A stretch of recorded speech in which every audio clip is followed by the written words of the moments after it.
be afraid of. Thank you, thank you, thank you. Clip it, slice it, put it on World Star. She said it, not me. He said it, not me. He said it, not me. Welcome to Jurassic Park.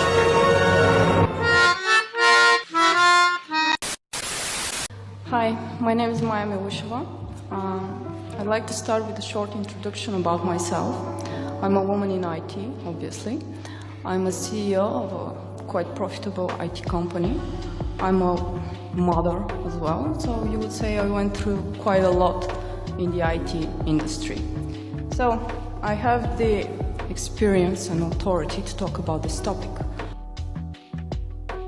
Now, what I want to say is that the whole talk about women in IT is usually a bad thing for us.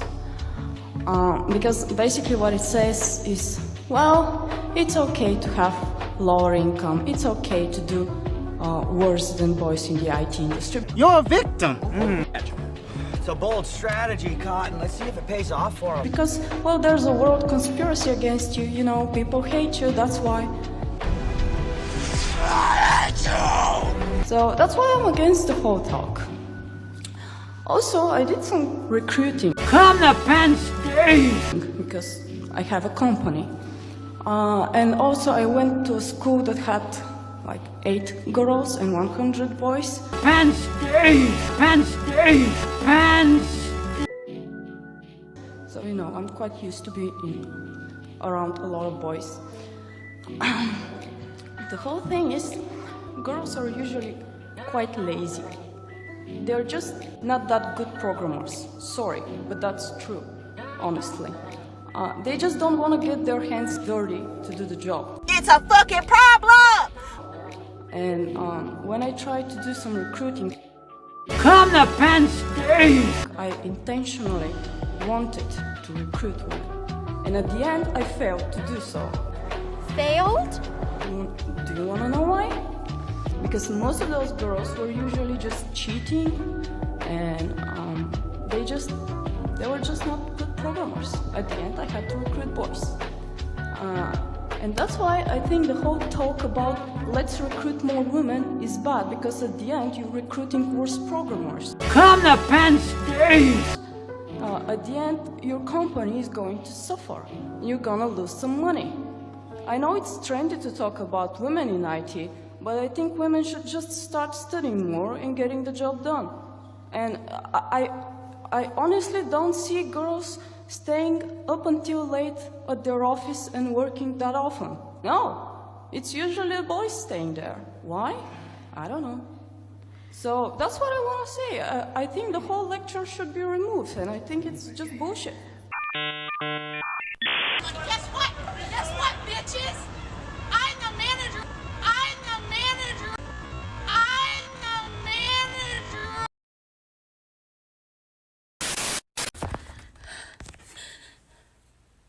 Whoever fought for women to get jobs? Why? Why did we do that? I am so tired. I want to just put my feet up. Like, oh my god. I didn't become a business boss babe from being a good person. I sold my little florist friends for their fair last June. Optimized the user-centric architectures. Okay, Bob, but the deadline was last Friday. As per my previous email. Dreaming of true love? No, this isn't 1937. I dream of being assistant regional manager at a corporation that really doesn't give a crap about me. You got a call on line 2?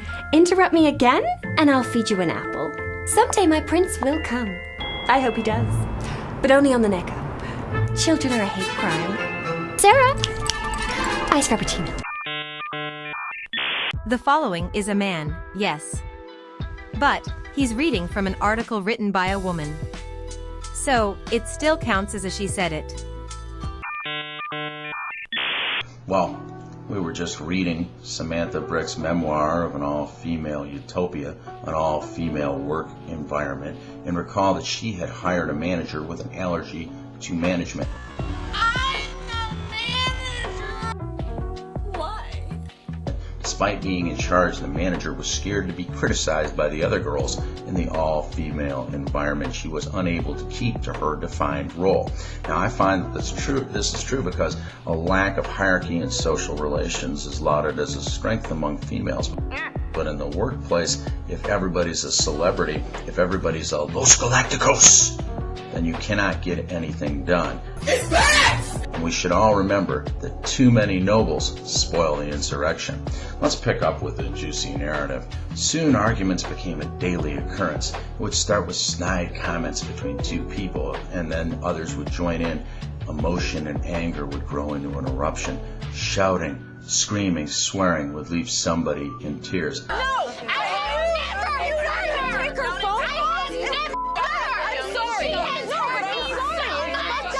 But that's nothing, because I'm using makeup right now to hide my tears as I read to you this lachrymose stew. Then, the friends of the woman who was upset would follow her to console her, leaving one group in the office and the other group in the restroom. Both would then itch about each other and do absolutely no work.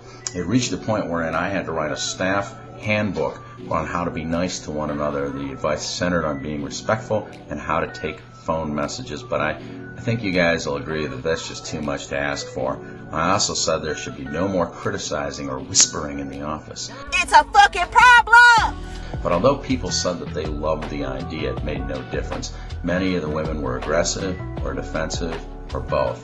The most aggressive masked a host of insecurities with an outgoing nature.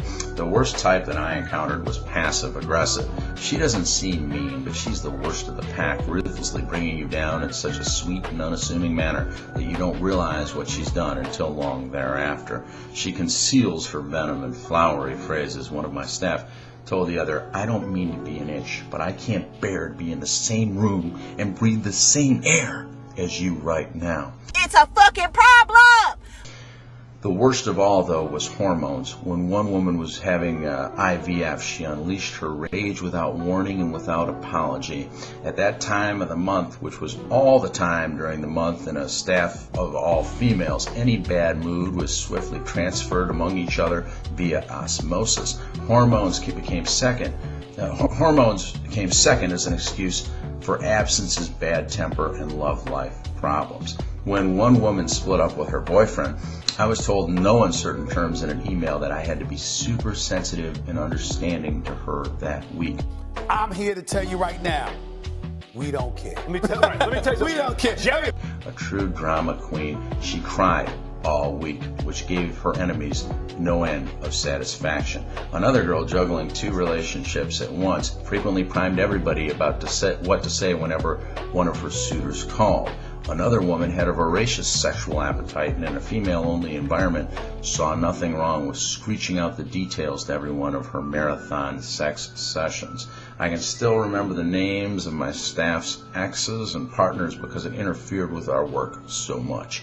The effect a lack of testosterone was having in our office was no more apparent than the time that I hired temporarily two male directors. She says camera operators are usually men because of the heavy equipment, but I think she's wrong. You know what? I was just in my women's studies course, and they told me that the reason that those camera operators were men, Patriarchy, was because of oppression and sexism.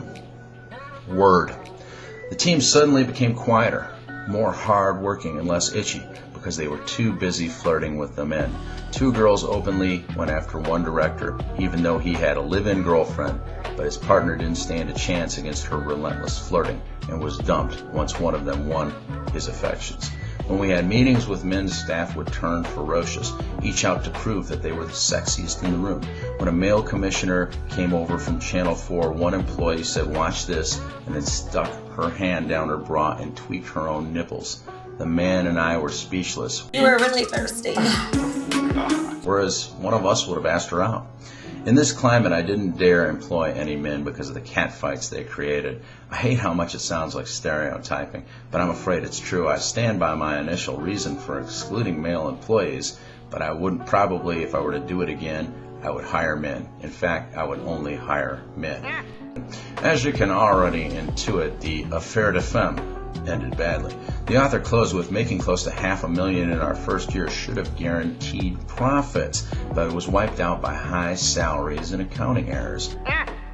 Then we began having cash flow problems. Sarah signed herself off sick for a month due to stress. She also confessed that she'd been dodging calls from people who were due payment, thus ruining the firm's reputation. By then, I was back and forth on a plane between Britain and the United States. That back there is not real. My general manager was nowhere to be found. Bills hadn't been paid and tension in the office was palpable. We went bankrupt less than 2 years after I formed the company. Though I will not absolve myself of guilt, I believe that the business was ruined by destructive jealousy and infighting brought on by an all-female staff. Their selfishness and insecurities led to my company's demise. When I needed the so-called sisterhood, it just wasn't there.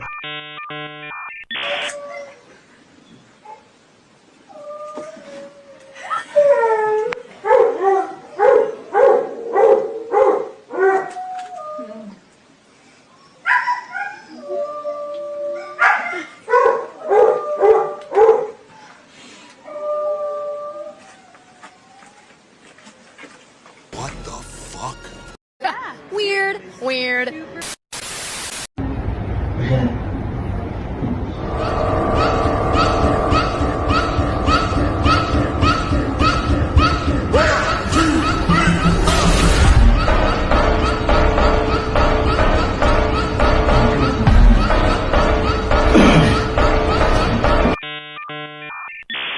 We've all seen the stereotype of the overbearing queen bee boss who makes everyone else's life miserable.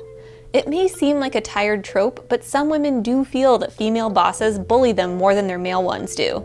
Studies show that when women have a preference, they would choose to have a male boss instead of a female one.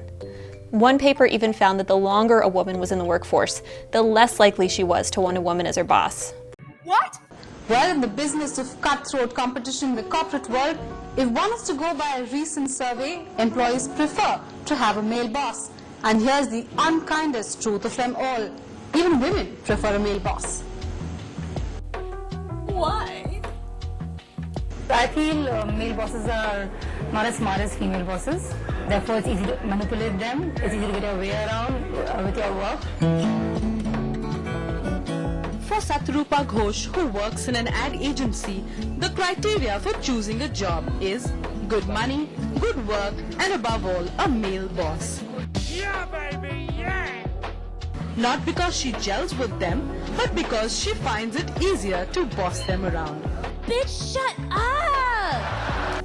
And now, we hear the same from the horse's mouth. A woman who is a boss to many, but ironically prefers a male boss herself. She feels that women have a lot of learning to do.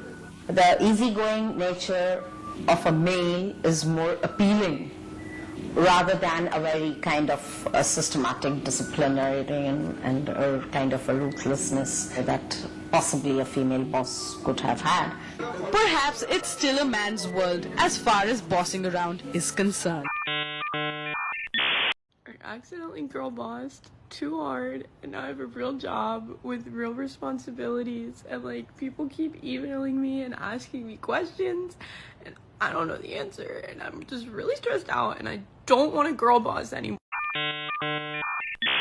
I've never had a big girl job before. I've always worked at like a pool where I make below minimum wage. Gotcha. Gotcha.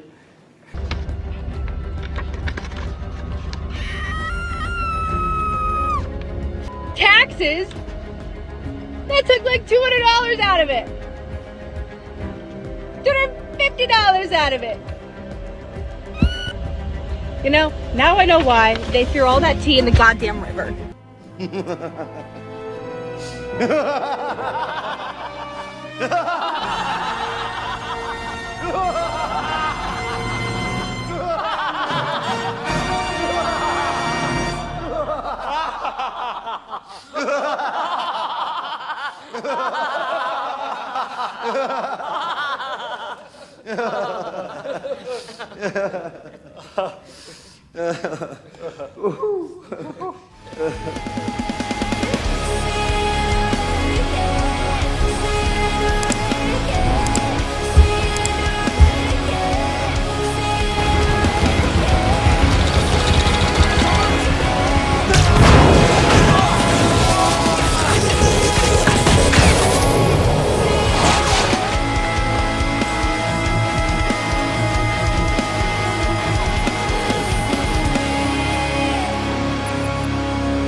I don't want to